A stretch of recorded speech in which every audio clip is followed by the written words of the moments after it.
You are listening to the Two and Out CFL podcast, a proud member of the Canadian Football Podcast Network. Dude definitely doesn't eat Burger King.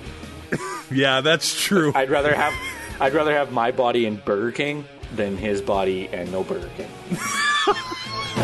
Grab some poutine and a double-double. It's time for the Two and Out CFL podcast. Now they have to kick it out, and they do!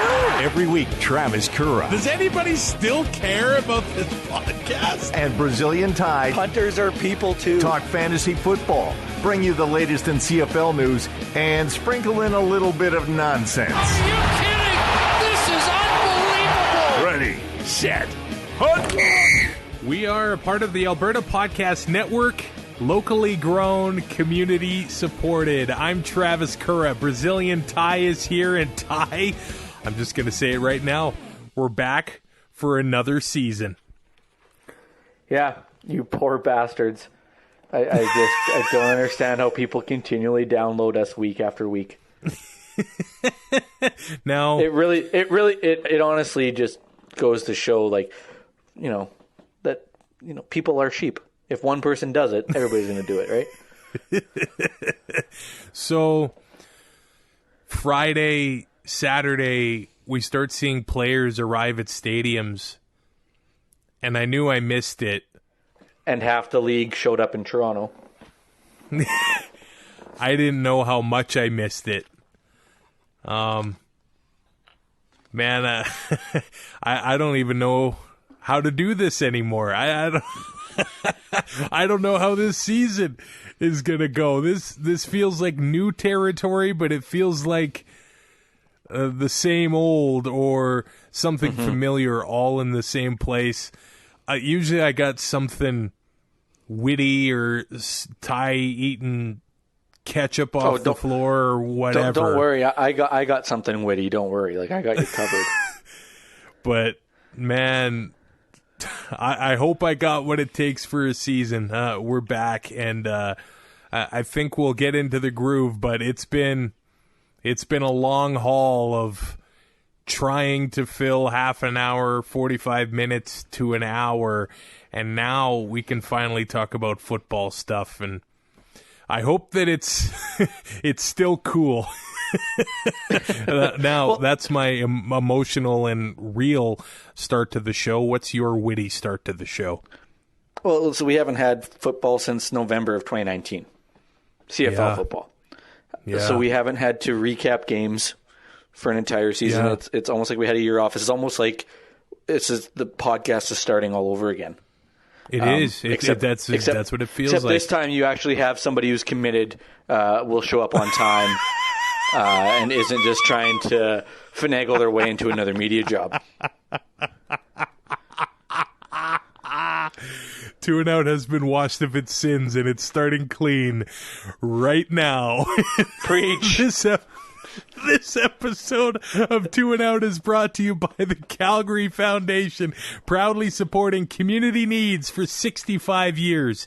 Empathy, kindness, generosity. We are united in our desire to give, to inspire hope, and transform the lives of people who are struggling in turbulent times. And the Calgary Foundation is here to help. From mental health programs to environmental causes, the Community Knowledge Center website features profiles of charitable organizations, all searchable by area of interest. Be inspired by compelling stories, be informed of innovative work, be responsive to the needs. To connect to hundreds of outstanding charitable organizations serving our community, visit ckc.calgaryfoundation.org. To learn more about the Calgary Foundation, visit calgaryfoundation.org. In the Huddle with Currah and Ty on the Two and Out podcast. Oh, where do we start? Brazilian Ty. Do we Tarantino this? And start at the end? Yeah.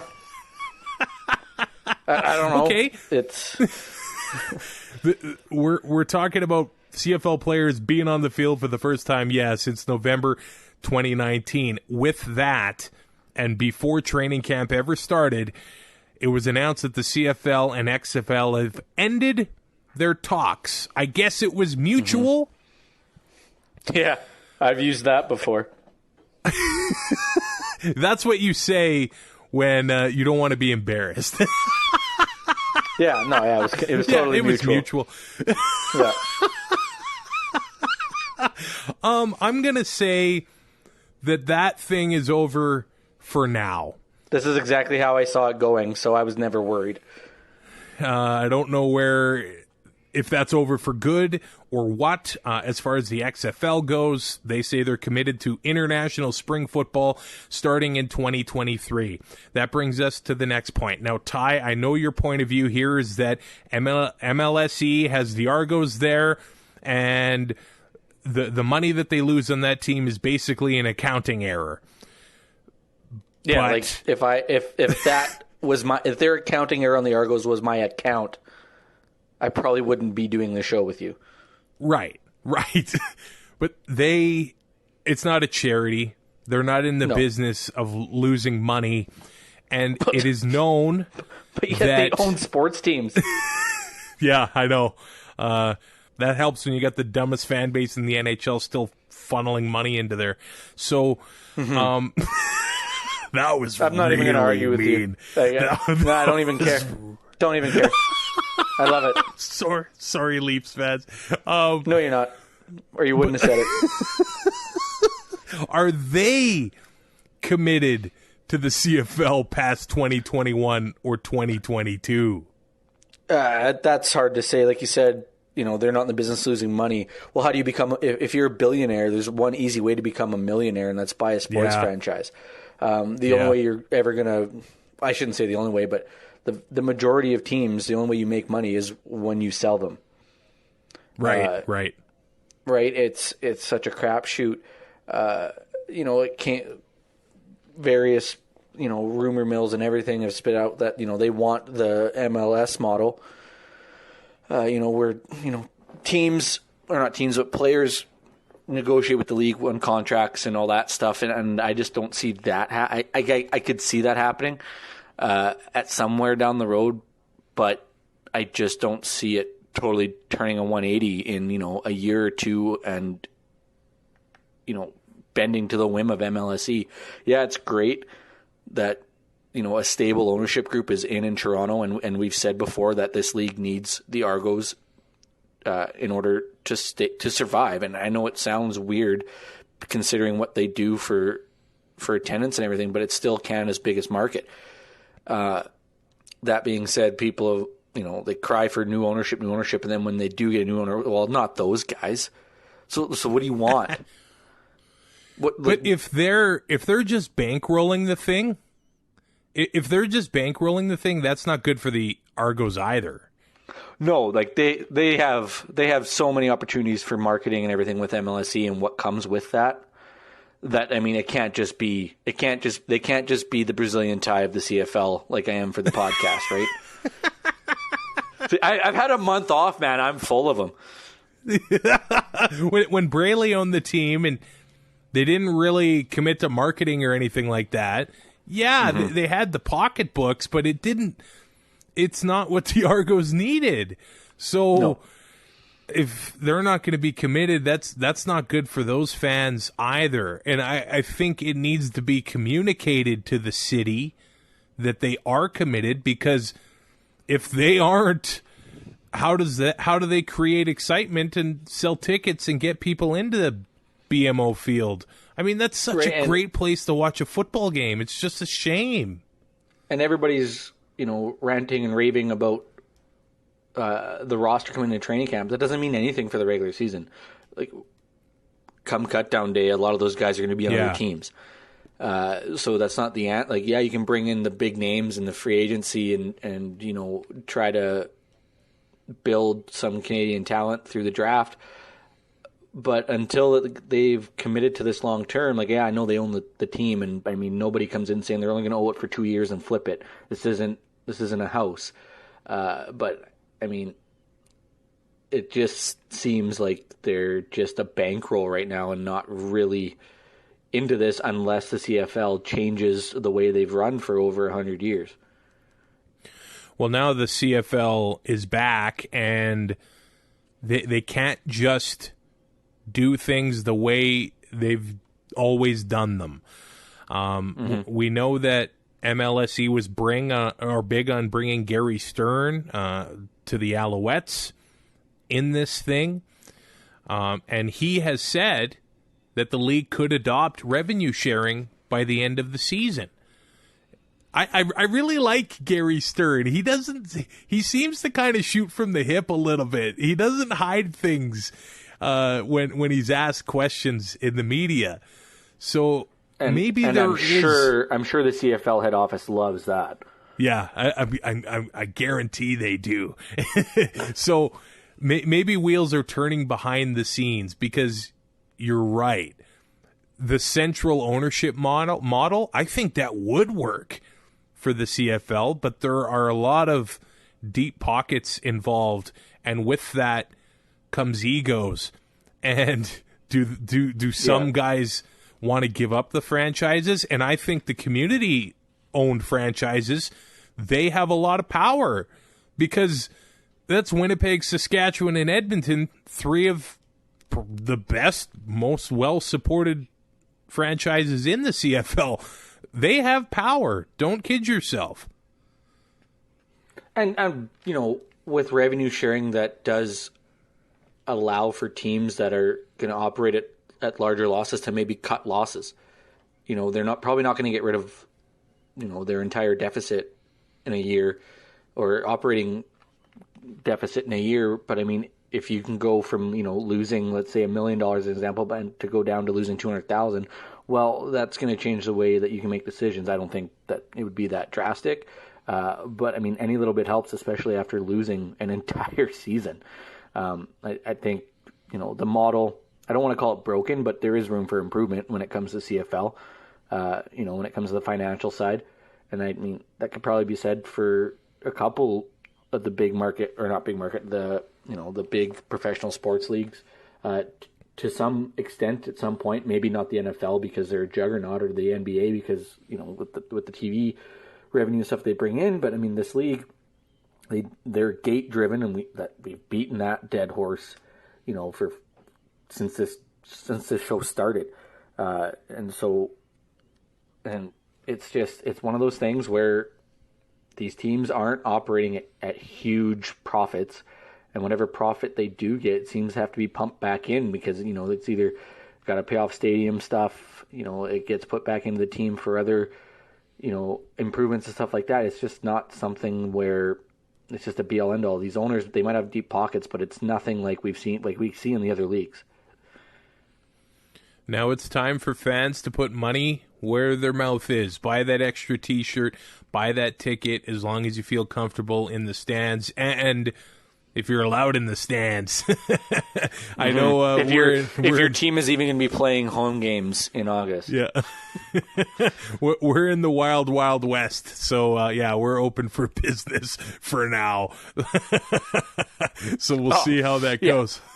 The day after Calgary Stampede's over, boom. Yeah. Are you surprised by the amount of veterans that have either... And I'm not convinced they're permanent retirements. No, these are Brett Favre retirements. Yeah, retiring or sitting out. I think maybe Brad Sinopoli, that might be one that is for good. I know they're going to definitely miss him in Ottawa. Brendan Labatt hasn't retired, but says that he is sitting out this year. Felix Lobert-Lucier in Montreal, receiver there, Jason Lazone-Seguin, also saying that he's retired. Those are just Canadians that we've talked about, and it has been talked that maybe these restrictions that the players have to undergo and follow right now could be loosened, but that is probably still about a month away, because it's got to be tough. Some of the, especially the ones that live in Canada, where they can do whatever they want, but if they want to go to work, they basically have to quarantine like March 2020, Yeah, no, it doesn't surprise me one bit. I'm surprised that there hasn't been more. It's a big ask for these guys to basically shut their lives down in order to just play football. When, the rest of the world is open around them. Being away, whether or not they'd have to be away from family and stuff like that, it just becomes such a, what's the word I'm looking for here, Trav? Sacrifice. Yeah, thank you. It's become such a sacrifice on, on the personal life. In the off season and stuff, they and during the season, they still do sacrifice quite a bit. They have practice and game days, and they're on the road. Yeah. But they're home. They are basically locked in their house again when everything else is open, and that's just to play a 14-game season. I shouldn't say just, but it's so they can play a 14-game season in playoffs and make the league minimum is $55,000. Sorry, it's a tough sell to play football and then not be able to do anything else. So that being said, I think the players that are going through with it, tip of the cap. I think we've always looked at CFL players as sort of a special breed. You got to love the game. A lot of times, these guys, it's their last chance at pro football, especially if they're a Canadian. It's a second, it's a third chance, and they give a lot up just to play the game. And I think especially now, it seems to me like they're giving up a lot. And I know people from the outside, hey, you're getting paid to throw a football around. I get that point too. But there's a lot of sacrifice to play football. As far as the teams go, Saskatchewan has to be talked about. Where they were allowed to have workouts. Coaches weren't allowed to be there. There was a trainer there. So that's a bit of a gray area. But within about 10 minutes, 4 Achilles tears? Okay, was this a CFL workout or a 50-plus men's night fast pitch tournament? You know what, man? You can joke about that, but I played slow pitch, and I've never seen a torn Achilles. I've seen one. You saw one? Yeah, and it was disgusting. And you didn't see 4 in 10 minutes from not finely 4 in 10 tuned minutes, athletes. No. Yep, finely tuned athletes that haven't done anything in a year and a half. And then, I don't know, is it the adrenaline? They've worked out, but I mean, they're not in football shape right now, so it doesn't surprise me. But 4, that's a lot. It is. Well, and that being said, is that there was also 2 Achilles injuries at Montreal camp. Is this just the beginning of these non-contact injuries? We've sort of, and I think we've seen a bit of a rise in these things than we ever used to see 20, 30 years ago. And I've heard it said before, this is not coming from me, because do not take medical or workout or diet advice from me. But it's almost like maybe some of these guys build the muscles around the tendons and ligaments just so strong and so tight that one plant... You know who has never strained or pulled or tore an oblique muscle? You? Any fat person. I've hurt my oblique before. Come on. It's not good. I'm serious. I did it playing slow pitch. I'm like, I'm going to hit a home run. I didn't know I had an oblique until I heard it. I did not know I had one. I use baseball as an example because it happens all the time. You look at a guy like Brett Lowry. He was ripped, drank 8 Red Bull a day, probably took some greenies before the game. Back was always hurt. Yeah. Right? There's so much pressure in it. Prince Fielder, just swing and jog around the bases. Never an oblique issue. But that's the same thing. When Vladdy hurt his oblique a year ago, I'm like, how? How did that happen? He showed up to camp 40 pounds overweight. What are we doing here? But obliques are kind of a new craze in baseball too. You never heard that in the Maguire Sosa days or before that. No, well, that's because they were able to take stuff to help with that. Where if they did get hurt, that it recovered a little quicker. Now every baseball player has a surgically repaired, UCL in their elbow and an oblique They're doing injury. it in high school, man. They might as well just do it before baseball. They're getting Tommy John done in high school, and 11 years, 12 years later, and then they have to get it again. But if they get it done in high school, then the teams are not worried about it. It's ridiculous. So Rider fans have seen it with Darian Durant, not touched, plants the foot. Mm-hmm. Matt There's Nichols. the Achilles. Yeah, we've seen it with ACLs. That happened in Hamilton a few times. You take the step, there goes the ACL. So these are things you can't. I don't know how to predict them or what, but it just seemed like, okay, maybe it's the adrenaline. We're going to do this medicine ball thing. We're going to plant the foot, change direction, doing all that. And 4 players, and they're not just rookies. No. There's two vets on defense lost for the Riders. Larry Dean, Freddie Bishop. I think you're going to be owing a listener a pizza. Oh, if this trend that's continues. Right. Somebody bet me at my real job that the Riders wouldn't make the playoffs. Job's is it my real job? They bet me that the Riders wouldn't make the playoffs, and we bet a large pizza over it. And I don't know. But well. The Riders are going to average 4 Achilles injuries on day 1. Between Young, Nelson Lacumbo, 2 vets, they can't get LJ McRae to show up. The defense in Saskatchewan, Solomon Elamimian, off-season retirement. Charleston Hughes, off to Toronto. I don't know. Jason Shivers. Yes, Jason Shivers has a lot to get right before this season, doesn't he? I'd be throwing all of the money at Taylor Loeffler. Yeah, how do you get him out? The guy can play any position you want. You just want a Loeffler green and white jersey to buy. Shut your mouth. You don't know me. Yes, I do. Very well. That's fair.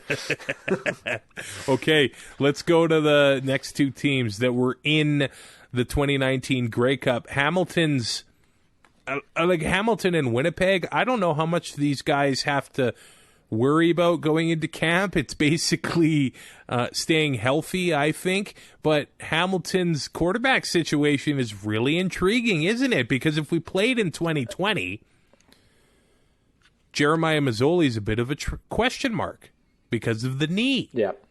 Comes into 2021, he's good to go. That's probably their hardest decision. Orlando Steinauer says that he says it's a straight up quarterback competition, and we've seen how these things go. Whether the teams always try to play it down. It becomes what happens if you have 2 number 1 quarterbacks? Yeah, it becomes a quarterback controversy, right? Controversy. They got to choose one, and with no preseason games, that makes it a little tougher. Right. But they're gonna know what shape Massoli's in. I don't see them changing too much. Massoli was heavily involved last year or in 2019. It's not like he missed the entire season, so he knew that playbook. They're going to install their new plays. Both guys will be on the same page that way. It'll just be physically. And their other only real hole is who replaces Luke Tasker. So, I mean, this team didn't lose too heck of a lot. No. Now, Winnipeg, biggest story so far is Zach Kolaros with the flow. Mm-hmm. And he's always been an injury worry. Does last season being off help him there?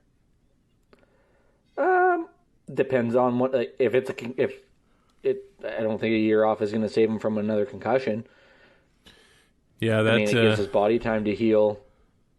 but the damage has already been done above the shoulders. If something happens again, it's really hard to say where they go from Zach Kolaros. I don't think Sean McGuire's ready to step in and take over. Strevler's gone. Like there's not a safety net in Winnipeg for the quarterback position right now. And they got the new offensive coordinator in Buck Pierce as well. Of course, he was in the organization before, so there is some continuity. Talk about guys getting if Kolaros gets concussion, Buck Pierce will know exactly what to do. I'm intrigued to see if Cameron Meredith will crack the roster and be a big game player for Winnipeg. He spent time with the Chicago Bears, but Bryant Mitchell ended up retiring, and I know they were excited to have him at receiver in Winnipeg. He's gone. Maybe Cameron Meredith could fill that void a little bit that Bryant Mitchell left. My question mark is Andrew Harris, 34 years old now. He wants to rush for 1,000 yards. That would make him only the fourth running back to do that at 34 years old. And I know what you're going to say, Ty, and I know how you're going to try and relate this back to a certain incident. 1,014 games. Yes or no? Is Harris going to do it? Oh, man. I'm not trying to think of a joke. I'm just stalling to make time. 71 and a half yards a game, completely doable. It is. He is not your average 34-year-old. That's true. Mainly because he is supplemented. Oh, there it is. Hey, I turned 34 in December. I'm gonna preface this right now.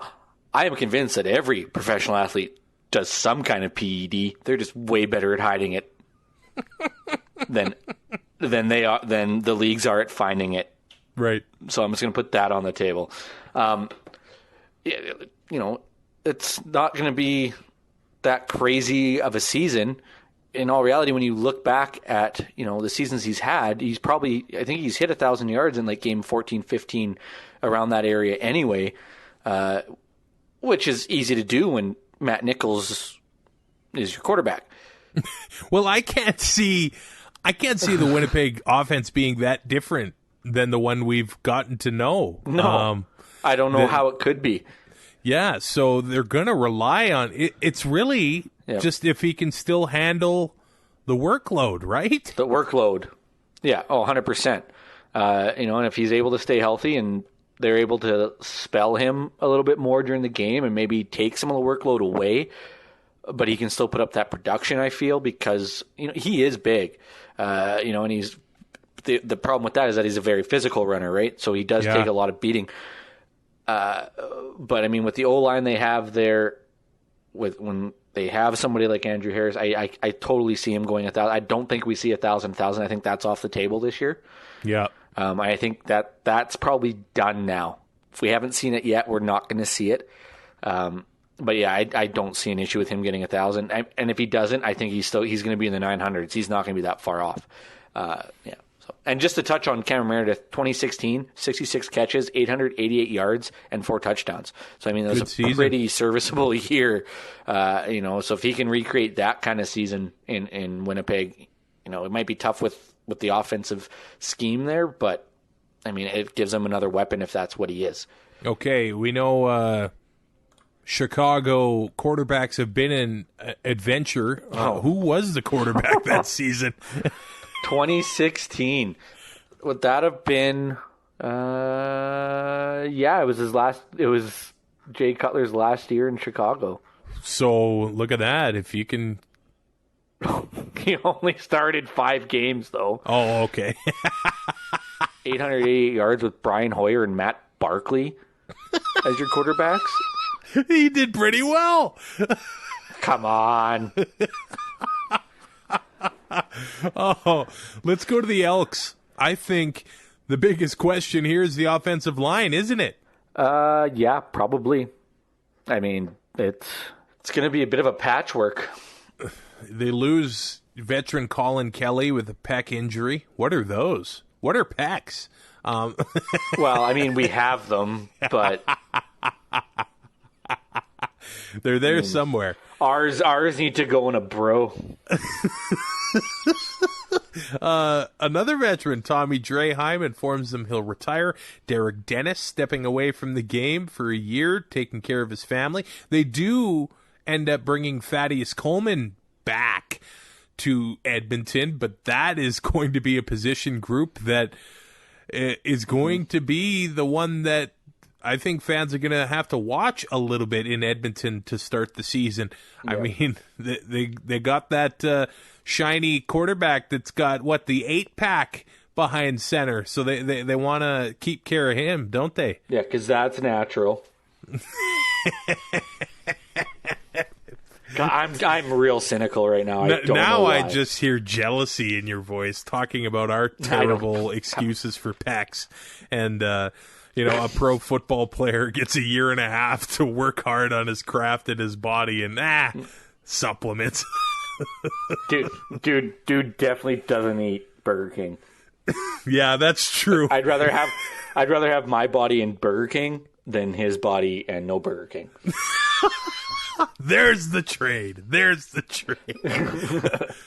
Now, Toronto, every position is exciting in Toronto. Like, if I lived there, and there was no COVID, I would go watch training camp because I think it would just be a blast. But I look at the receiving core.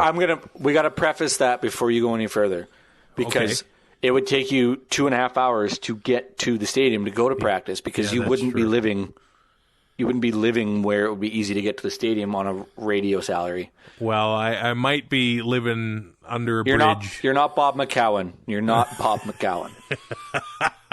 I love you. Well, I'm okay. Without those stupid little headphones and sunglasses, I'm okay with that.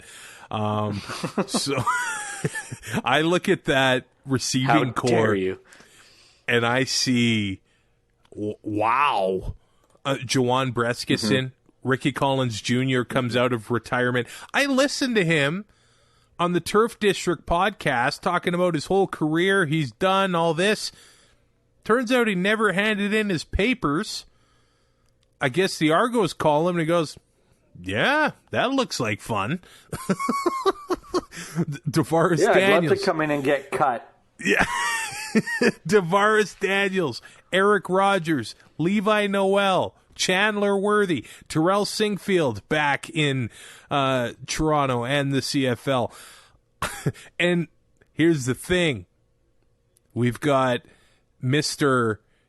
Nick Arbuckle there and a lot of Stampeders that he played with. I don't think that's an accident. No, they have 17 wide receivers on their roster right now. Last time I checked, there's 6 eligible receivers on the field, and one of them's usually a running back. If they can bring that team together, I think they'll be so fun, and the Canadian talent that they have. I don't know. Levi Noel, Johan Breskison, Curley Gittins Jr., who we haven't seen a lot of, but I mean, I think he has some talent. Like, I mean, these are guys that are gonna be that could have the opportunity to be a ratio buster, really. If you can have an extra Canadian, receiver and plug in an American on your offensive line, it's huge. Yeah, and they've got Cam Judge and Enoch Mwamba. So where are they getting? Like, I get it, MLSE is rich AF, but there's a salary cap. And of these wide receivers, only 2 of them are 30. Wow! So it's not like they brought in. It's not like they brought in 36 and 37-year-olds. Eric Rogers and Singfield are 30. Everybody else is under. Yeah, that's gonna be a That's going to be a fun team. If they can protect the quarterback, and that's kind of like what we said about BC in 2019, they were going to be fun to watch, but they couldn't protect Riley at all. I mean, that was paying Mike Riley too much money and not being able to build an offensive line. Yeah. Well, and that's still the question in BC, right? We look at the roster. They've got... How things change, they stay the same. They've got veterans there. And we know a lot of offensive line is not only just the individual, it's how they play together. You had the stat, I think, on an episode where how many different combinations they lined up at O-line in that season. It was just... I actually just opened that. It's almost like every game there was something different. They had 8 different... Now, I don't mean like 8 totally different, like, Figueroa moving around or, right. Foucault moving from, right guard to left guard. So I made those different ones. They had 8 different versions of their offensive line in 18 games. Yeah. They went 5-13. So they still got Suck Chung and Peter Godber, Figueroa. Riker Matthews is a big addition, and they're going to want to hope that one ends up working out for them. It's time to get it done for that offensive line. You got to protect that shiny quarterback a little bit. One story that's pretty... And Michael Riley isn't getting any younger. Yeah, Michael Riley. I'm still calling him Mike. I don't care. I only have so many syllables in a day. One player I'm really intrigued by is the number 1 overall pick from last year's CFL draft. Jordan Williams, the linebacker, has not played a football game since 2017. Yeah. He's definitely hurting his Achilles in training camp at some point. He finally gets to play. I'll be watching him and the offensive line in BC. It's funny. We've got a shared sort of prep sheet when I'm putting this together, and I wrote down Ottawa's over-under on wins 3.5, and Ty writes in live as I'm looking at it, I'm not doing this again. And I said, please. And he said, okay. Okay. That's what the over-under was set on. 3.5 games. Marcel Desjardins, the general manager, basically saying, you haters, we're going to show you. Ottawa is in... I want to be nice, but they lost another veteran with Brad Sinopoli, retiring. Evan Johnson, offensive lineman, is in Saskatchewan, starting in Brendan Labatt's place. Matt Nichols is the leader there right now, and he'll be able to... How many games is he going to manage to win this year? Maybe that's what they need, but man, I've got something ready for this whenever you're done. For Ottawa? Yeah, I did a little bit of work while you were taking 20 minutes to get ready. What do you got? Okay, so Matt Nichols obviously it has to be their starter unless you're one of those idiots that thinks it's Dom Davis. Correct? We can agree on that? He's going to be the starter. I think he's undisputed. Okay, who are you starting at running back? Timothy Flanders or Brendan Galanders? Like, already, what are we doing here?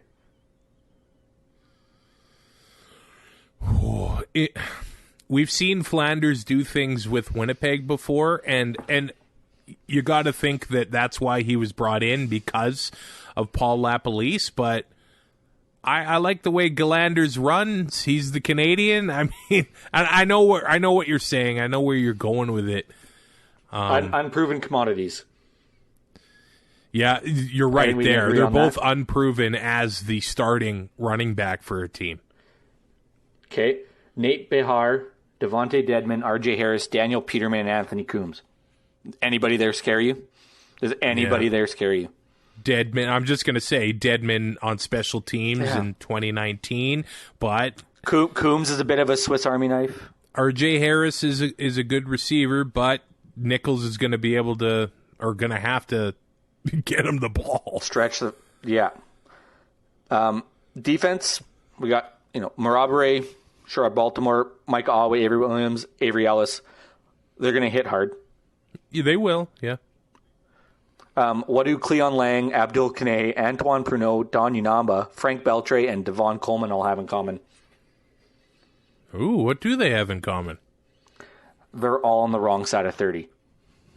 Oh. Those names, though, that you read off, they could be a nasty defense. Oh, they're going to be pricks. Don't kid yourself. I was like, whoa, those are guys I don't want to play against. Like, I'm not running. If I'm a receiver, I'm not running a crossing route in front of Micah Alway. Are you nuts? Yeah, that's not worth it. You could pay me $18 million after a year off, we talked about it where, a year off is going to be, it could be a good thing for the older guys, where their bodies don't break down as much, but still that's a year that you've lost. Yeah, that too.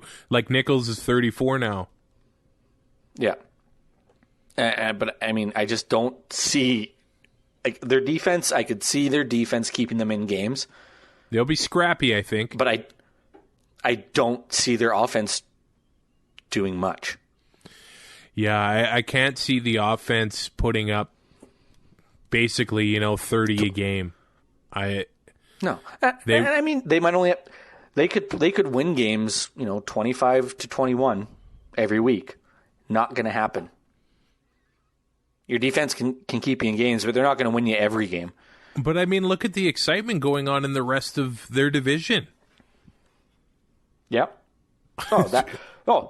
Don't forget their north side of the stadium is like unsafe for fans.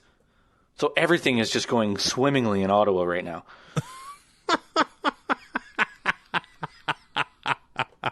Let's go. I guess the last team. Oh, two teams we haven't really talked about yet. Wait. Ottawa has Richie Leone. Okay. There we go. So, hey, now we're getting somewhere. I guess let's talk about that team just a couple hours down the road, the Montreal Alouettes. This is basically, and I know they'll say year 2 with Vernon Adams Jr.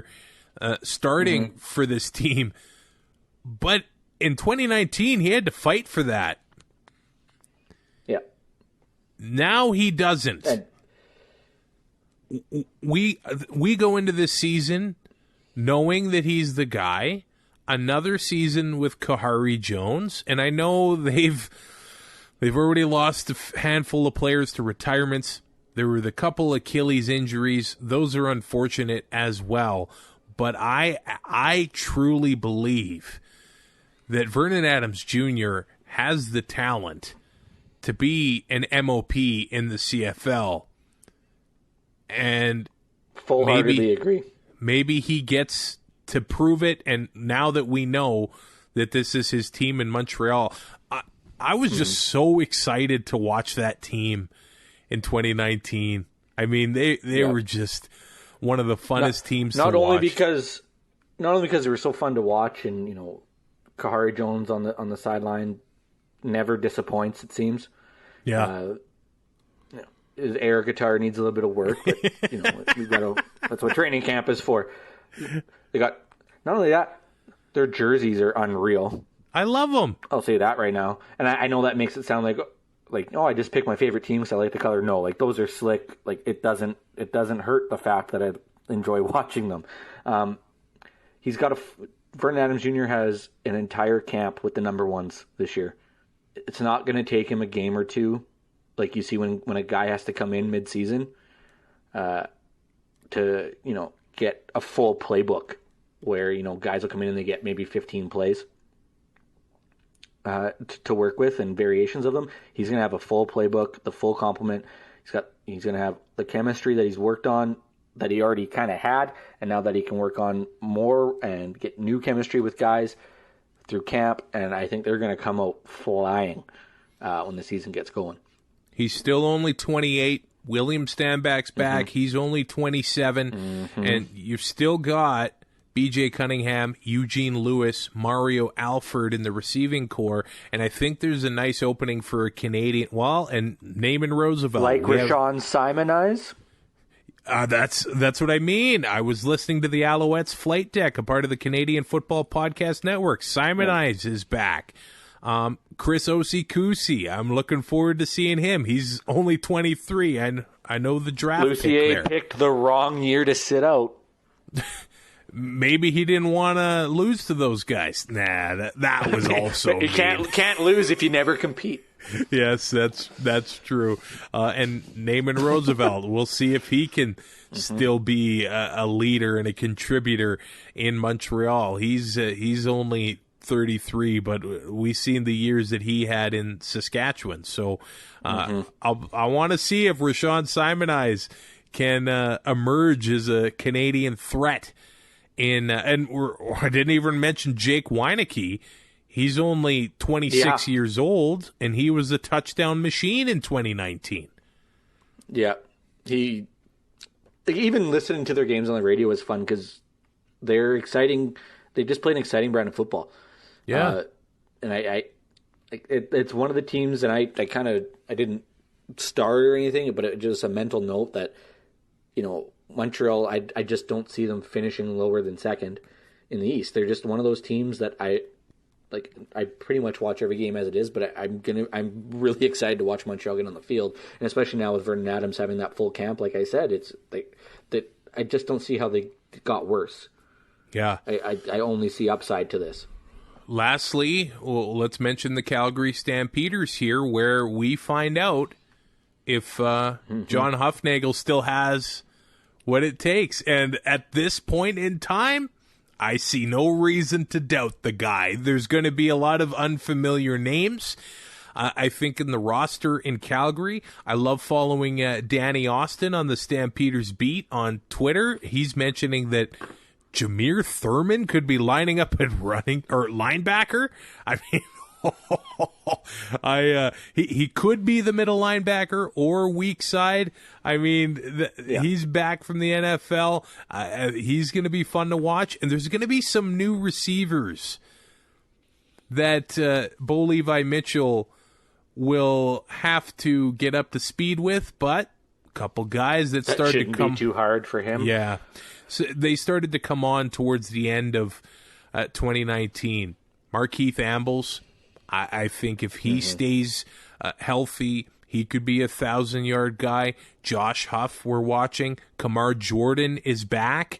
And the Canadian Herji Mayala had a couple big games towards the end of 2019. He's looked great in camp so far.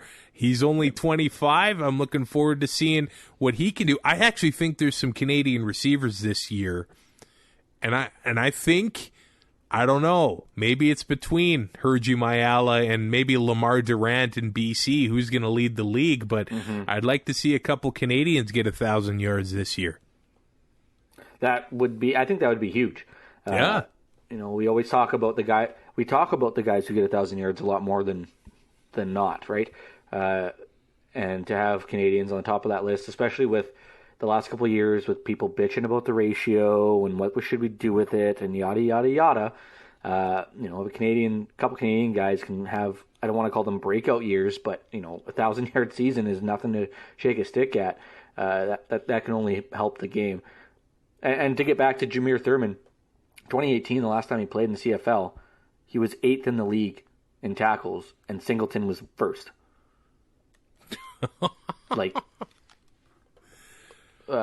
Not too shabby of a linebacker pairing. They were the only, I believe. Oh no, I guess Muamba and Brandon Dozier were teammates in the top 10 too. But I mean, it's ridiculous. This guy is good, and to plug him back in, was in the NFL for a bit, but I don't see him missing too much. I don't see him missing a step.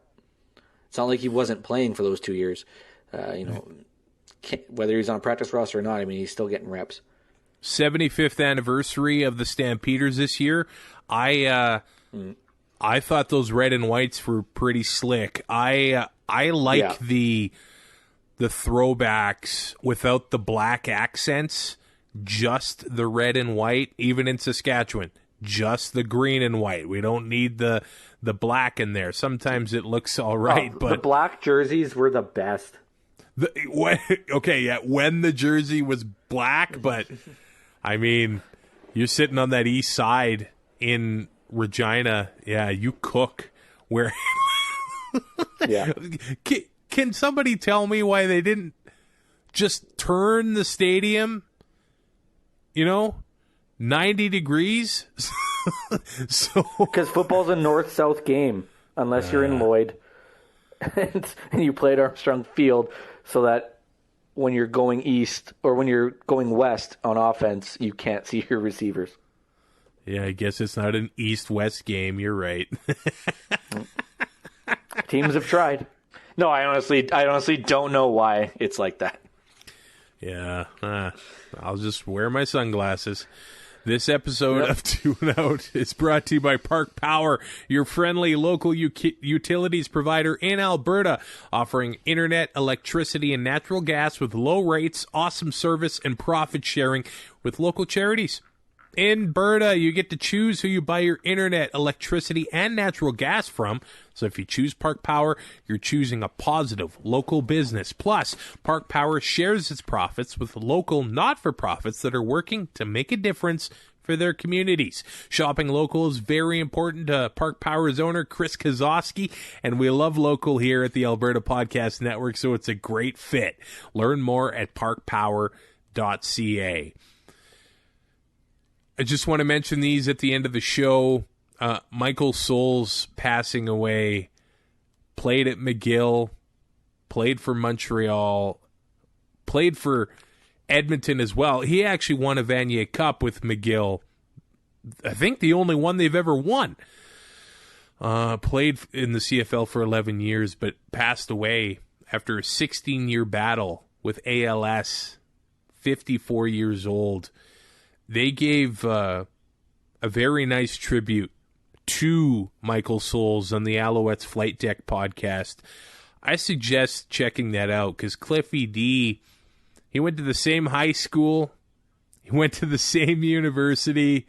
I mean, Cliffy will say himself, he didn't have the nice, illustrious CFL career, but so young and such a brutal, sad disease. Maybe not everybody knows about ALS. I know the Ice Bucket Challenge a few years ago maybe brought that awareness, but just a sad one that I wanted to note.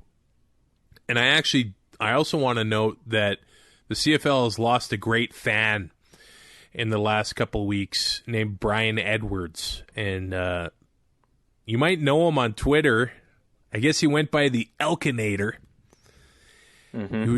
He was so proud of this CFL and his team. Fiercely loyal, and not only loyal to the team but to the league as a whole. He didn't put up with people giving other people crap just because of the jersey they were wearing. Yeah, and he had season tickets in Toronto. Yeah, just to help support that franchise. It got to a point where he didn't greet me with a handshake anymore. He greeted me with a hug. Because I stand out like a sore thumb in Edmonton wearing my Saskatchewan gear. And he always loves seeing that Saskatchewan gear because he knows I bought a ticket and I support the league. And I would see him just about every game. Walking towards the buses. Him and I cross paths on that end of Commonwealth Stadium in Edmonton. And I know that he's going to be missed by so many. The tributes by the teams, the league, and the fans online just shows how much his love for this game really touched so many across Canada, Ty. I met him, would have been 2018. Grey Cup was in Edmonton, was the first time I'd met Brian in person. couldn't have been nicer. I was wearing my 2-and-Out shirts that we had got made because that was our first live show, and he knew who I was, whether it was from a picture on Facebook or on Twitter, and shook my hand and gave me a button and made sure that I felt welcome and welcome to Edmonton and love what you guys do for the league, and stuff like that. And just you couldn't have asked for a nicer guy to be representing your fan base or your team for that matter, and the league. If we can strive to be half the fan Brian was, then I mean, I don't know if we could. I don't even know if we could reach that. Like that. Those are going to be some pretty big shoes to fill, and I don't know if anybody ever could. Let's strive to love this special game as much as he did. Let's get ready for 2021 and keep this league going as long as it can. And with our schedules, those Thursday episodes are going to be a struggle. So people are just going to have to bear with us for the first couple. We're going to do our best to be with you all season long. We'll talk to you next Monday, as we'll be right in the middle of CFL training camp then. Talk to you soon. Thanks for listening. Find more great shows like this at CF Pod Network on Twitter.